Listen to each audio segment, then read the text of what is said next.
નમસ્કાર વિદ્યાર્થી મિત્રો, આપ સર્વનું સ્વાગત છે મારી યુટ્યુબ ચેનલમાં. મિત્રો, આપણે ધોરણ 12 ની અંદર અર્થશાસ્ત્ર વિશેની વાત કરી રહ્યા છીએ.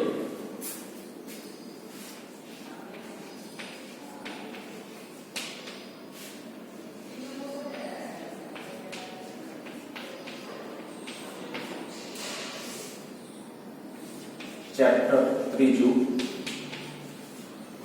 નાણું અને ફુગાવો.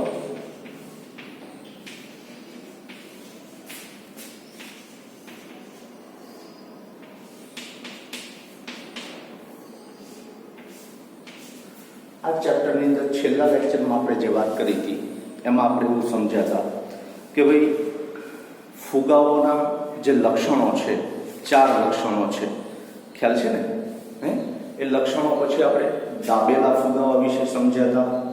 એની પછી તો કે અર્થતંત્રમાં અમુક સમય માટે જો ભાવ વધારો થતો હોય, અમુક જ વસ્તુઓમાં ભાવ વધારો થતો હોય તો એને ફુગાવો કહી શકાય નહીં. અને છેલ્લું આપણે સમજ્યા હતા કે અર્થતંત્રમાં સાધનો બેકાર પડ્યા હોય અને વસ્તુ કે સેવાની કિંમતમાં વધારો થાય તો બેકાર પડેલા માણસો જે કામે લાગશે એનાથી ઉત્પાદન વધશે અને ઉત્પાદન વધતા આપણને ખબર છે કે ભાવ શું થશે? કંટ્રોલમાં આવશે, એટલે કે ભાવ વધશે. તો આ બધી બાબતોને આધારે આપણે ફુગાવાને સમજવાનો પ્રયત્ન કર્યો હતો. પછી આપણે વાત કરી હતી ફુગાવાના કારણો.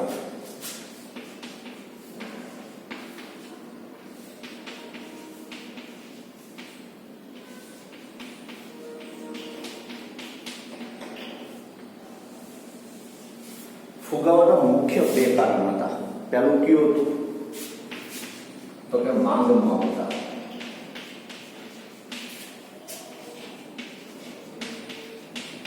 અને બીજું કયું હતું? તો કે ખર્ચમાં વધારો.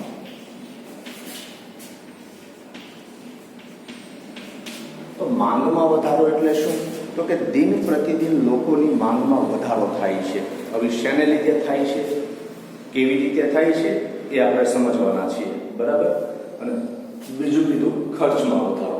તો ખર્ચમાં વધારો એટલે કયો ખર્ચમાં વધારો? તો કે ઉત્પાદન ખર્ચમાં વધારો થાય છે. તો ઉત્પાદન ખર્ચ શા માટે વધે એ પણ આપણે ચર્ચા કરી ચૂક્યા છીએ, બરાબર ને? તો આજના લેક્ચરની અંદર આપણે જે સમજવું છે એ સમજવું છે માંગમાં વધારો, માંગમાં વધારાના કારણો.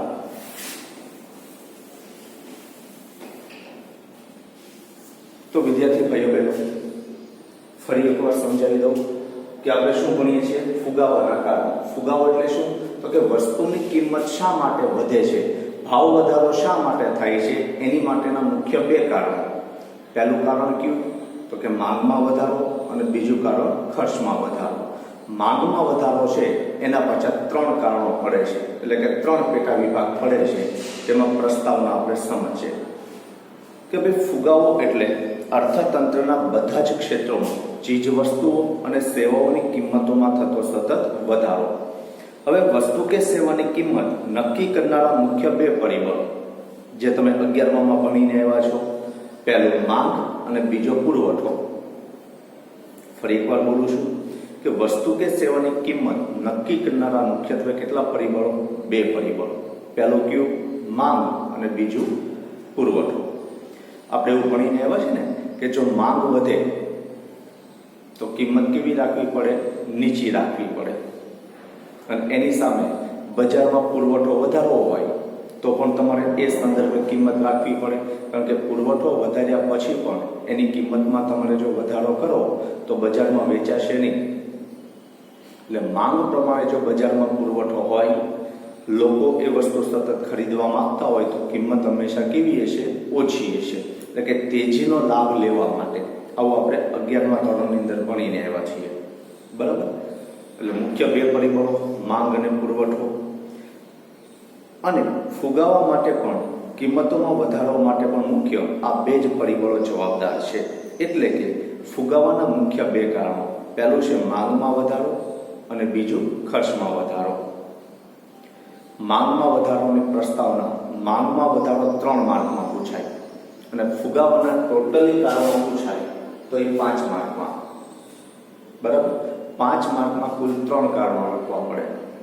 માંગમાં વધારો, ખર્ચમાં વધારો અને અન્ય કારણો અથવા અન્ય પરિબળો.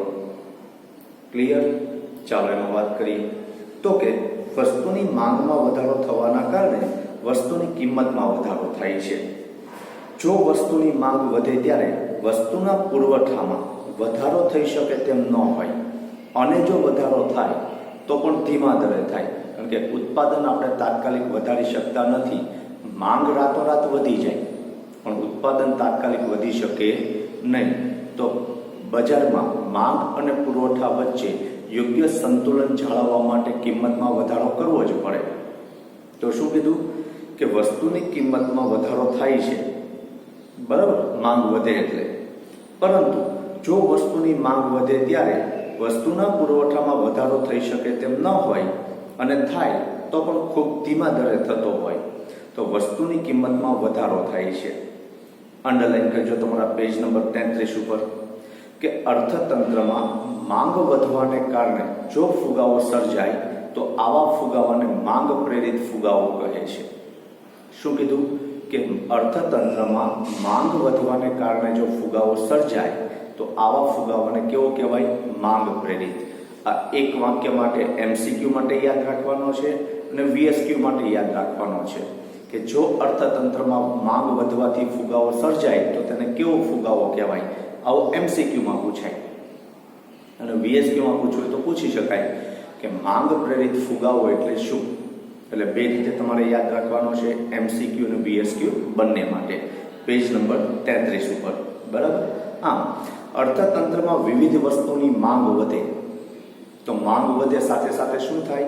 તો કે ઉત્પાદન આપણે વધારી શકતા નથી. એટલા માટે વસ્તુની કિંમતમાં જે વધારો કરવો પડે એ એટલે માંગ પ્રેરિત ફુગાવો. અને વસ્તુની માંગમાં વધારો થવા માટેના કારણો નીચે પ્રમાણે છે. એમાં પહેલું કારણ તમને કીધું છે, જો તમારી ટેક્સ્ટ બુકમાં આપેલું છે ને એ પ્રમાણે આપણે નહીં ભણીએ, એ પ્રમાણે આપણે છેલ્લેથી લેશું. તો સૌથી પહેલું કીધું છે વસ્તી વધારો.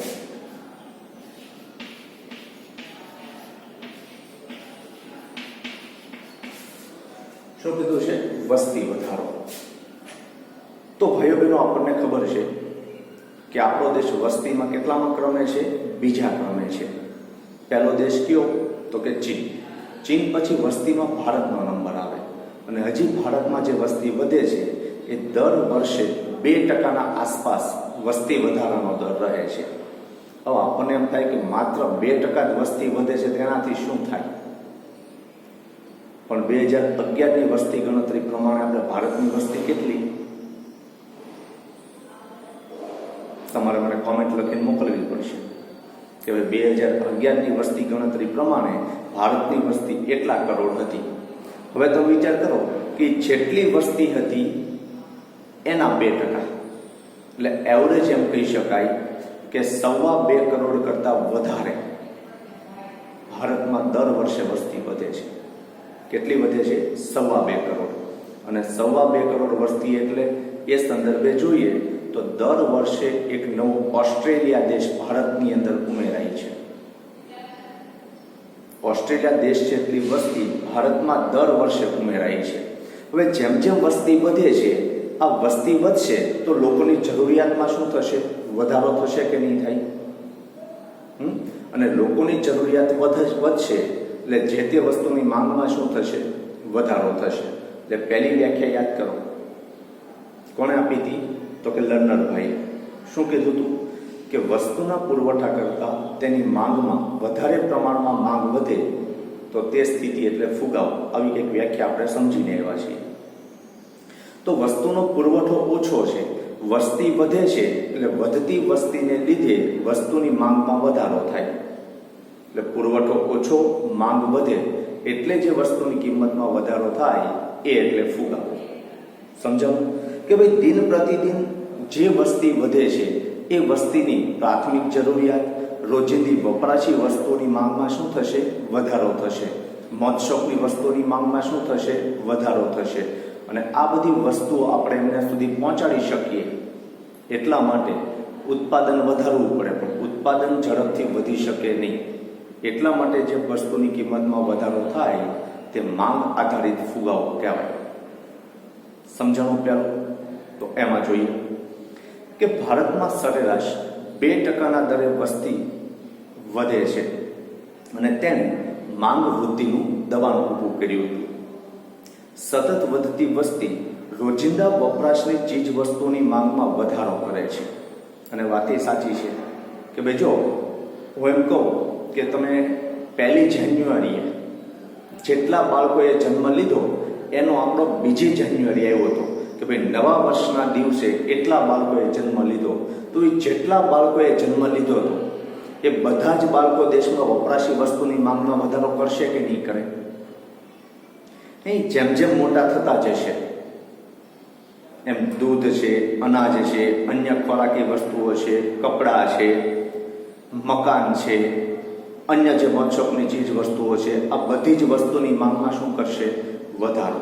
અને એટલા બધા લોકોને પૂરું પાડી શકાય એટલું ઉત્પાદન કઈ એક દિવસમાં રાતોરાત ન વધી જાય.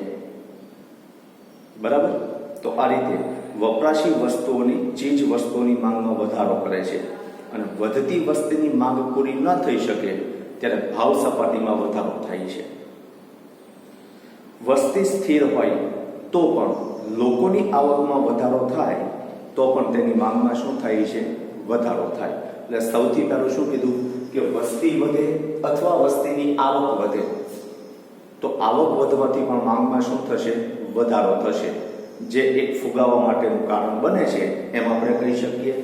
બીજું, વસ્તી વધે છે તો આ વસ્તીની જરૂરિયાત સંતોષવી એ કોની જવાબદારી છે? આપણે ગયા લેક્ચરમાં ભણીને એમાં કે આગળના લેક્ચરમાં ભણ્યા કે ભાઈ જે લોકો છે એ લોકોની પ્રાથમિક જરૂરિયાત પૂરી કરવી એ વર્તમાન સમયમાં કોની જરૂરિયાત છે? તો કે પહેલાના સમયમાં રાજાશાહી હતી એટલે રાજાઓ છે પ્રજાનું ધ્યાન રાખતા. અત્યારે રાજાશાહી તો નથી. અત્યારે રાજા તરીકે આપણા ઉપર હુકમ કોણ કરે છે? આપણા વતી નિર્ણયો કોણ લે છે? તો કે સરકાર, રાજ્ય સરકાર અને કેન્દ્ર સરકાર. એટલે જે વસ્તી વધે છે એ વસ્તીની જરૂરિયાત પૂરી કરવા માટે શિક્ષણની જરૂરિયાત હોય, આરોગ્યની જરૂરિયાત હોય, રોડ રસ્તા, વાહન વ્યવહાર, સંદેશા વ્યવહાર, આ તમામે તમામ જરૂરિયાત પૂરી કરવી એ કોની જવાબદારી છે? સરકારની જવાબદારી છે. એટલે વધતી વસ્તીની જરૂરિયાત પૂરી કરવા માટે સરકારે આવી આંતરમાળખાકીય ખર્ચમાં શું કરવો પડે? વધારો કરવો પડે. એટલે બીજું કીધું છે સરકારી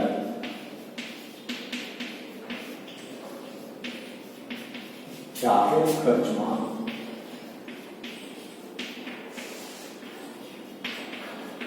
વધારો.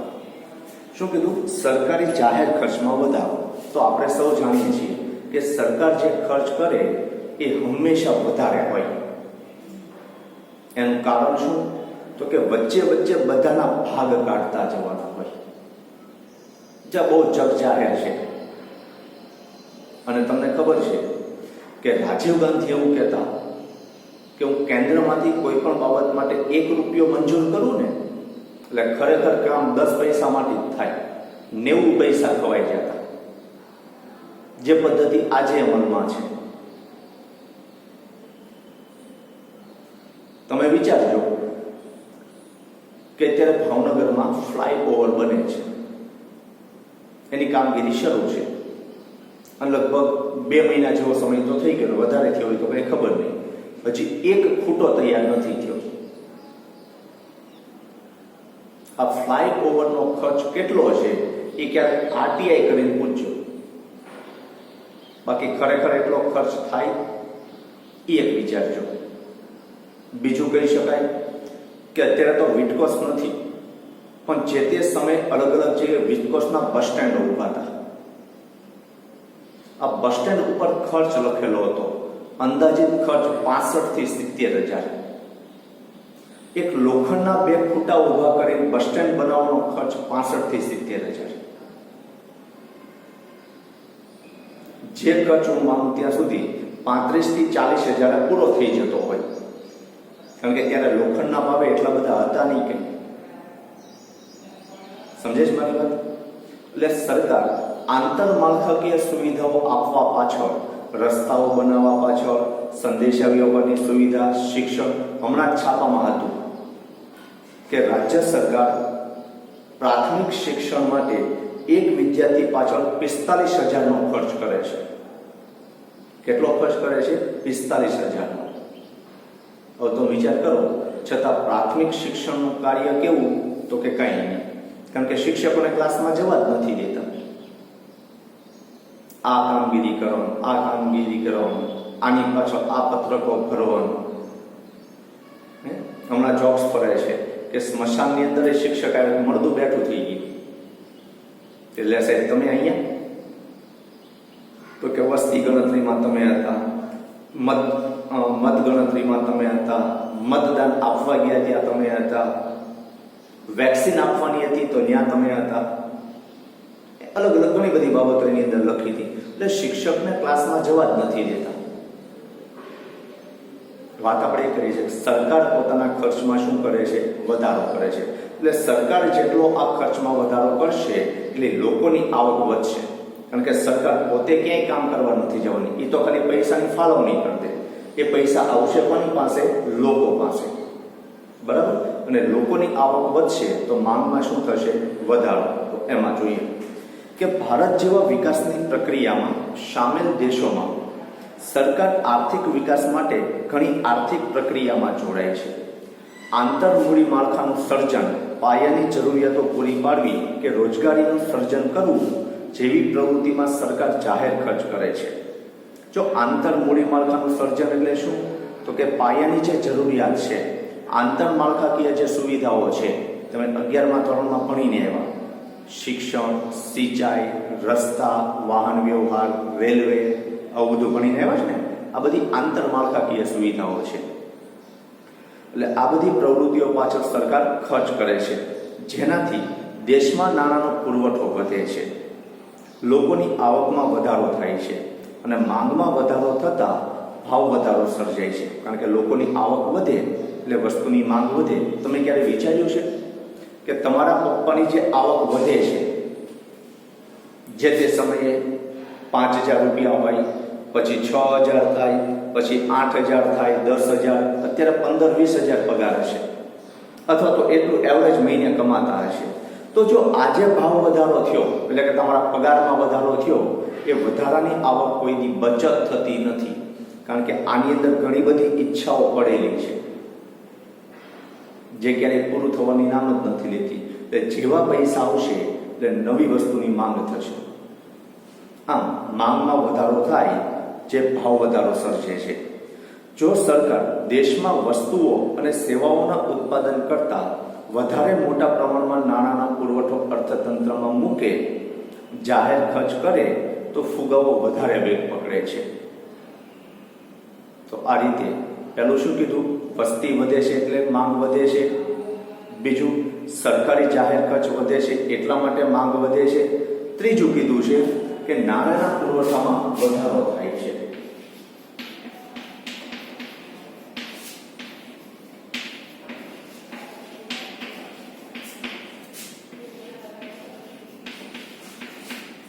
તો નાણાંના પુરવઠામાં વધારો એટલે શું? તો આપણે સૌ જાણીએ છીએ કે આપણે એક વ્યાખ્યા ભણીને આવ્યા ને કે વાસ્તવિક આવક કરતા નાણાકીય આવક જો ઝડપથી વધે તો ફુગાવો સર્જાય છે. એટલે અત્યારે લોકોની નાણાકીય આવક વધતી જાય છે. ખીચામાં ભલે 5 રૂપિયાનું હોય પણ 5,000ની વસ્તુ લેવાને આપણે સક્ષમ છીએ, પછી ભલે હપ્તે હપ્તે ચૂકવવા પડે. અત્યારે ઘણા બધા લોકો પાસે કામ ધંધો કાંઈ ન હોય પણ મોબાઈલ સારામાં સારો હોય. એનું કારણ શું? હપ્તેથી લીધો હોય. તો આ બધી બાબતો શું કરે છે? નાણાંના પુરવઠામાં વધારો કરે છે. આ રીતે તમને ખ્યાલ છે. જો તો જસ્ટ જોક માટે કહું છું કે દર વર્ષે સરકાર નવા નાણાં બજારમાં ઠાલવે જ છે. જે બજારમાં રૂપિયો આવી ગયો છે એ તો ફરતો થઈ ગયો, પ્લસ દર વર્ષે નવી નવી નોટો છાપે છે અને બજારમાં મૂકે છે. આનાથી પણ બજારમાં નાણાંનો પુરવઠો વધે છે. તો જેમ નાણાંનો પુરવઠો બજારમાં વધશે એમ લોકોની આવક વધશે. પછી વાસ્તવિક આવક વધે કે નાણાકીય આવક વધે? લોકોની આવક વધે એટલે માંગમાં શું થાય? વધારો થાય. તો એમાં જોઈએ કે નાણાંવાદીઓ ફુગાવાને સંપૂર્ણપણે નાણાકીય ઘટના માને છે. તેમના મતે દેશમાં નાણાંનો પુરવઠો વધવાથી લોકોની નાણાકીય આવકો વધે છે. કેવી આવક વધે છે? નાણાકીય આવક. ફરી એકવાર કહું છું, નાણાકીય આવક એટલે શું? તો કે ભલે 5 રૂપિયા ખીચામાં ન હોય પણ 5,000ની વસ્તુ લઈને ઘરે આવીએ તો આ 5,000 આપણા ખીચાઈ નથી આપ્યા, બજારમાંથી મળ્યા આપણને. તો આ નાણાકીય આવક. લોન દ્વારા જે કઈ વસ્તુ લઈએ એટલે આપણી નાણાકીય આવકમાં વધારો થાય. સમજાઈ ગયા વાત? ઓકે. વધે છે અને આવકો વધતા લોકો વસ્તુઓ અને સેવાઓની માંગમાં વધારો કરે છે, જેની સામે પુરવઠો લગભગ સ્થિર હોવાથી કિંમતોમાં વધારો થાય છે. નાણાં આધારિત કોઈ પણ અર્થતંત્રમાં વસ્તુઓ અને સેવાઓના પ્રમાણ કરતાં નાણાંનું પ્રમાણ વધી જાય ત્યારે ફુગાવો સર્જાય છે. અને એટલે જ મેચલપ કહે છે 2 માર્કનું વિધાન છે. અંડરલાઈન કરજો અને સમજાવવાનું છે કે ખૂબ વધુ નાણું ઓછી વસ્તુઓને પકડવા દોડે ત્યારે ફુગાવો સર્જાય છે. કે બજારમાં નાણું વધી ગયું છે, નાણાંનો પુરવઠો વધી ગયો છે અને એની સામે પુરવઠો કેવો છે? ઓછો છે. એટલે જ્યારે વધારે નાણું ઓછી વસ્તુઓને પકડવા દોડે ત્યારે શું સર્જાય? ફુગાવો સર્જાય. આમ આપણે માંગમાં વધારાના કુલ કેટલા કારણો જોયા? 3 કારણો. ટેક્સ્ટબુકમાં ભલે જે રીતે આપ્યા હોય એ રીતે, પણ તમારે આ રીતે યાદ રાખવાના છે. સૌથી પહેલા શું થાય છે? વસ્તીમાં વધારો થાય છે. વસ્તી વધે એટલે એની જરૂરિયાત સંતોષવા માટે સરકારે જાહેર ખર્ચમાં વધારો કરવો પડે, અને જાહેર ખર્ચમાં વધારો થાય, સરકાર દ્વારા પૈસા બજારમાં આવે એટલે નાણાંનો પુરવઠો શું થાય? વધશે. ક્લિયર? તો આજના લેક્ચરમાં એટલું રાખીએ છીએ. હવે જ્યારે મળીશું ત્યાર પછી નવા એક મુદ્દા સાથે મળીશું. ત્યાં સુધી આભાર. ધન્યવાદ.